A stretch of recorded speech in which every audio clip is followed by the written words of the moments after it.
Okay, grade 10s, welcome to our lesson on completing the square. So we already know that we have three different forms in which we can display quadratic relations and functions. Standard form, factored form, and vertex form. They all give us different points of information. Now, if we're looking at standard form, how we move from standard form to factored form is we're going to factor it. If we want to go from factored form to standard form, we're going to expand, then simplify. If we have vertex form and we want to go standard form, we're going to expand and simplify the bracket. If we have factored form and we want to go to vertex form, we're going to use our zeros to find the vertex. Now, the one that we haven't really figured out how to do is go from standard form to vertex form. What we did in the last lesson is we started at standard form, we factored, and then we used the zeros to go find the vertex and then get to vertex form. That's a lot of work. What we're going to do in this lesson is show a way in which we can go from standard form straight to vertex form. But let's start off with what we know so far. So we're going to convert one form of the quadratic relation into another. So if we're looking at factored to vertex, what we need to start off with doing is find our AOS, which is going to be our 0, so -5 plus 3 divided by 2. That's going to give us -2 over 2, which gives us -1. Now that we have the x value of our vertex, we're going to now go find the y value. So we get -1 plus 5. Oops, let's write that properly. -1 plus 5, bracket, -1 minus 3, which gives us 4 times -4, which gives us -16.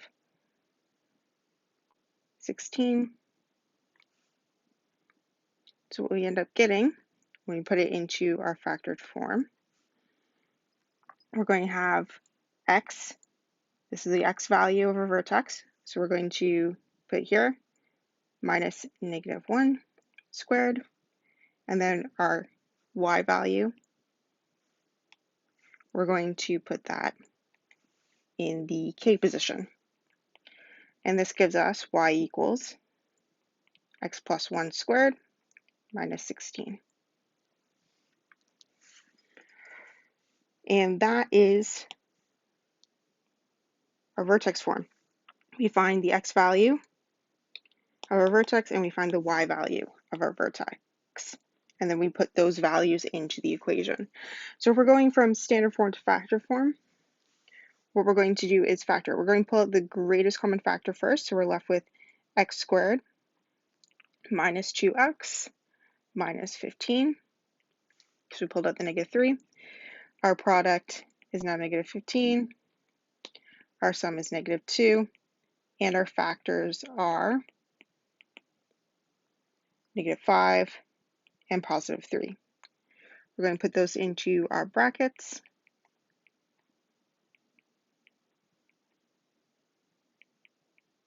And that's our factored form. Going from factored to standard, what we do is we FOIL the two brackets. So we get x squared plus 5x plus 2x plus 10. Bring it together inside.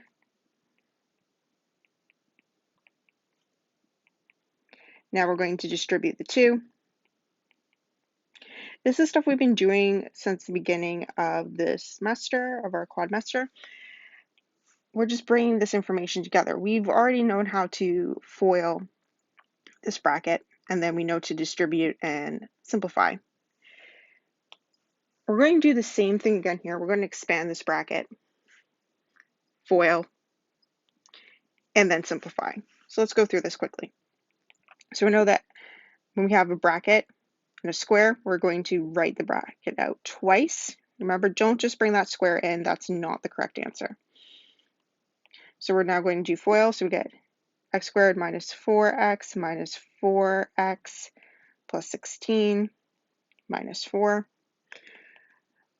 Collect like terms and simplify. So we get x squared minus 8x plus 12. and that's going to standard form. Again, these are moving around the different forms that we have, ones that we know how to convert at this point.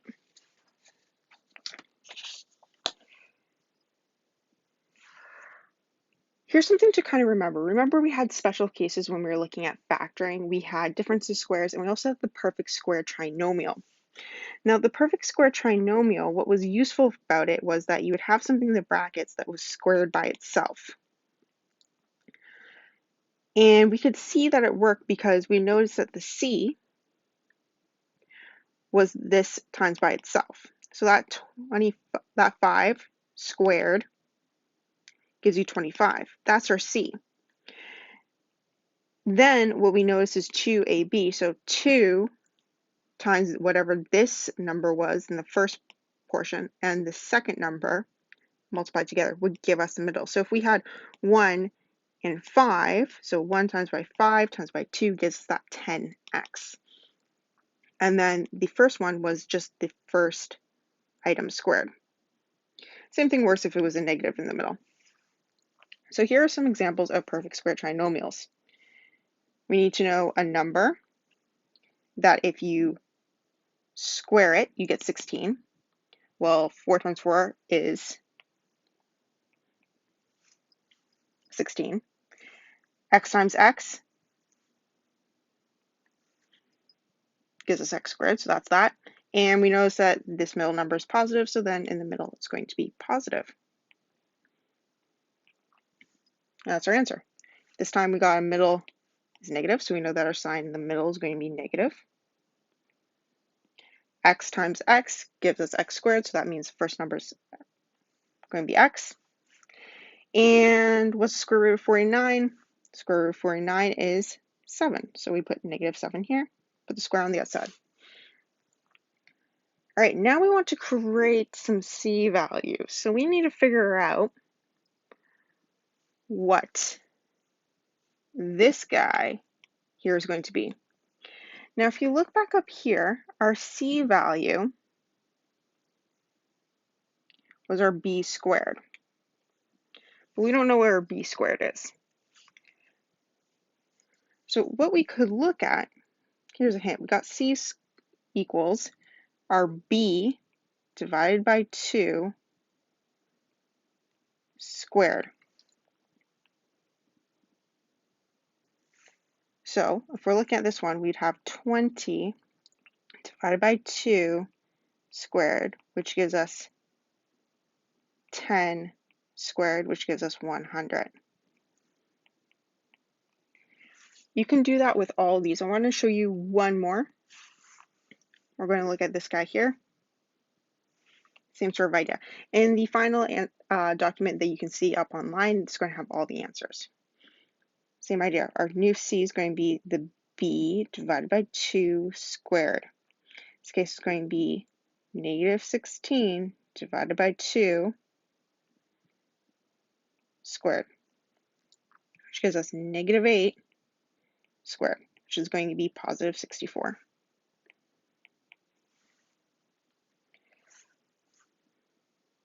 Now, how did I get the c equals b squared?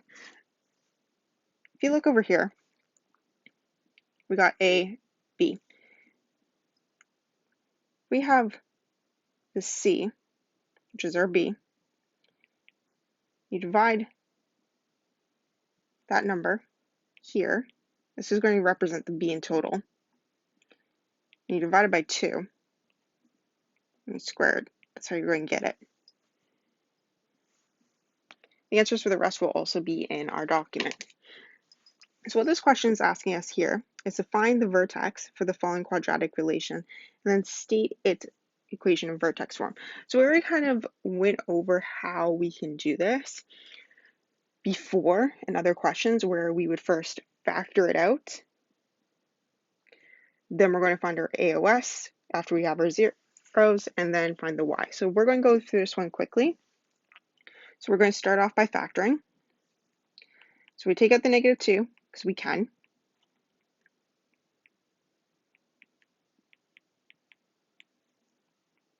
We're going to look at our product, which is positive 5. Our sum is 6. And our factors are 5 and 1. get -2, x plus 1, x plus 5. We're going to find our zeros, which means making these guys equal to 0.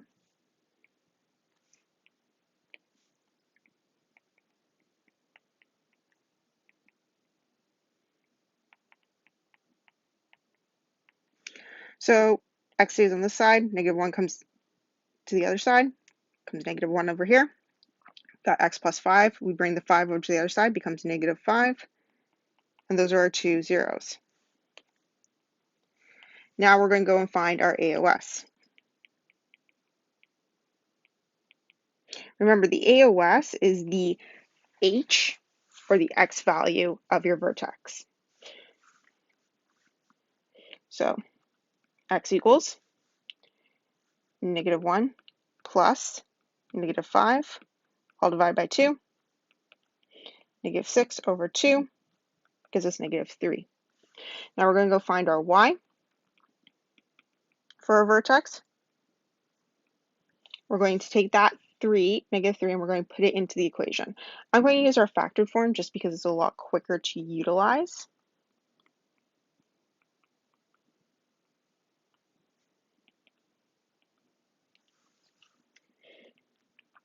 So -3 plus 1 gives us -2. -3 plus 5 gives us +2. -2 times -2 is +4, times by 2 gives us 8. So what we're going to do is put our information into our vertex form.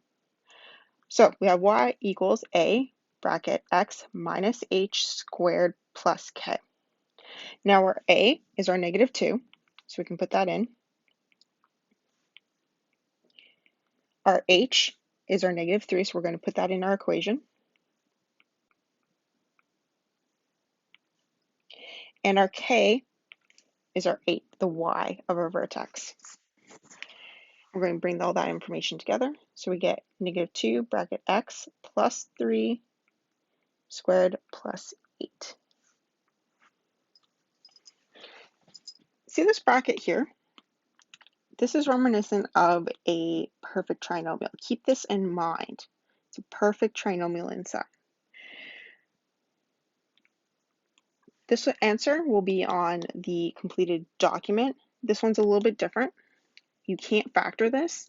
So what we would do to find our zeros is we go about utilizing the quadratic formula. Not nice, not easy, but you'll see the answer up online. So completing the square helps us avoid having to go find our factored form, our zeros, going and finding our AOS, then going find our y value. What it enables us to use is the notion that the bracket here, x minus h, is a perfect square trinomial here. Now the problem is that we would need to have a new c because most of the equations that we're using are not perfect square trinomials. So what we're going to do is a couple steps. So we're going to look at our form here, our standard form. What we're going to do is remove the a from the x squared and the x term. So we're going to remove the a from ax squared and bx. See, we're going to kick it to the side and we leave it alone. We're going to find our new c value. Now, how we're going to be able to do that is through a little equation, which I will show you. Then we're going to bring all the terms together, and then we're going to factor it like a perfect square trinomial and collect like terms. That doesn't seem to make a lot of sense when I say it like this, but let's try this out. So the first thing what I'm going to do here in this question is I'm going to take this 3 out. I'm going to take the a out of just these two terms. And 7, I'm just going to kick it aside. So what it looks like, I'm going to have 3 bracket x squared plus 2x. I'm going to leave some space, and then I'm going to put the -7 on the outside of the bracket.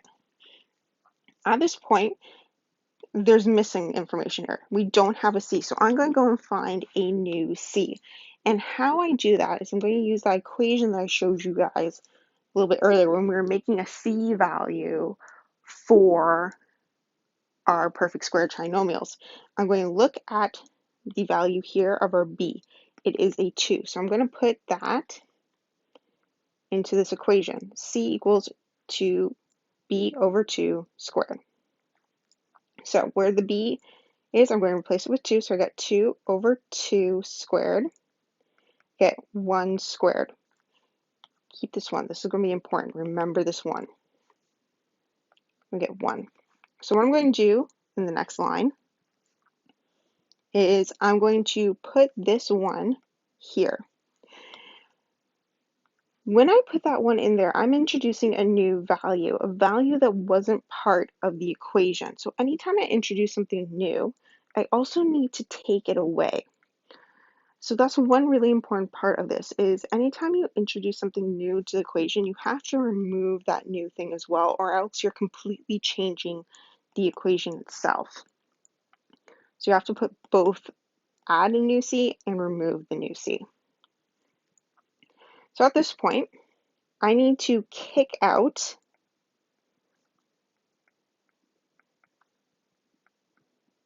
that negative of the new c. So what I'm going to do is that part right here, this negative 1, I'm going to kick it out of the bracket. So I also have to multiply by 3. So when I kick this negative 1 out, I multiply by negative 3, I get negative 3. I'm going to do that in a different color so you can see that.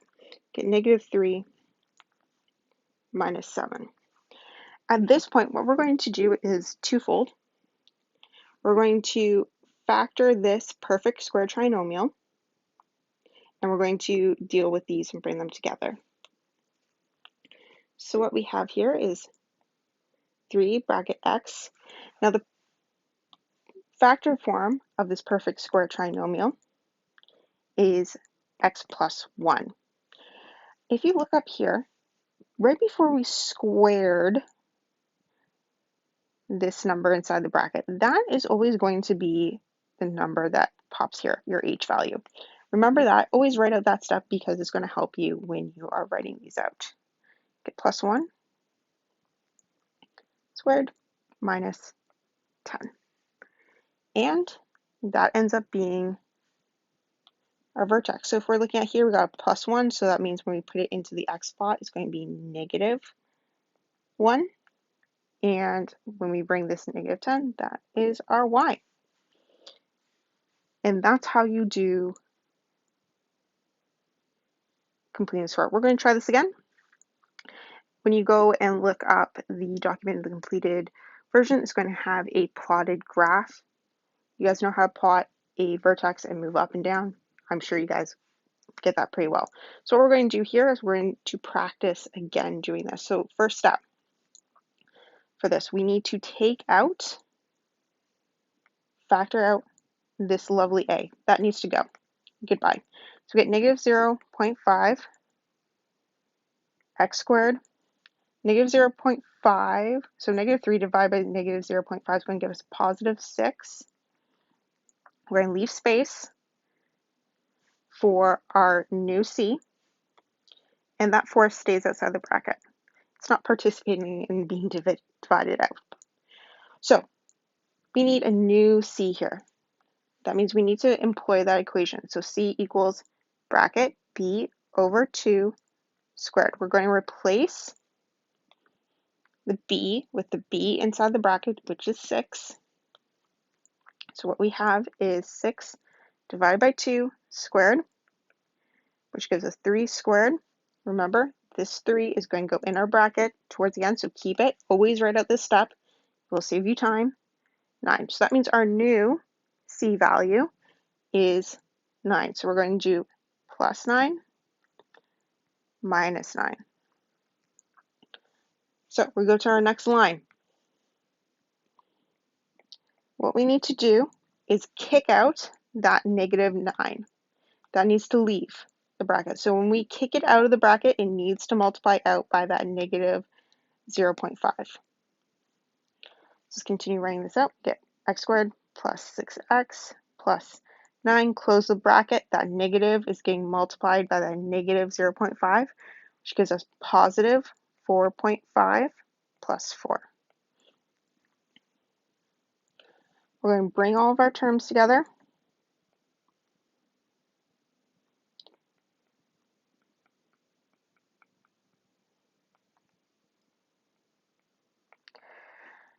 So in this bracket now, what we want to do is factor it with our perfect square trinomial.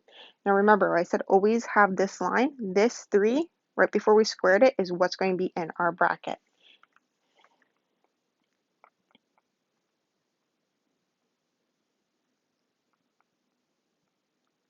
Brought that 3 over. Perfect. So therefore, our vertex in this case is -3 and 8.5. And that is us completing the square.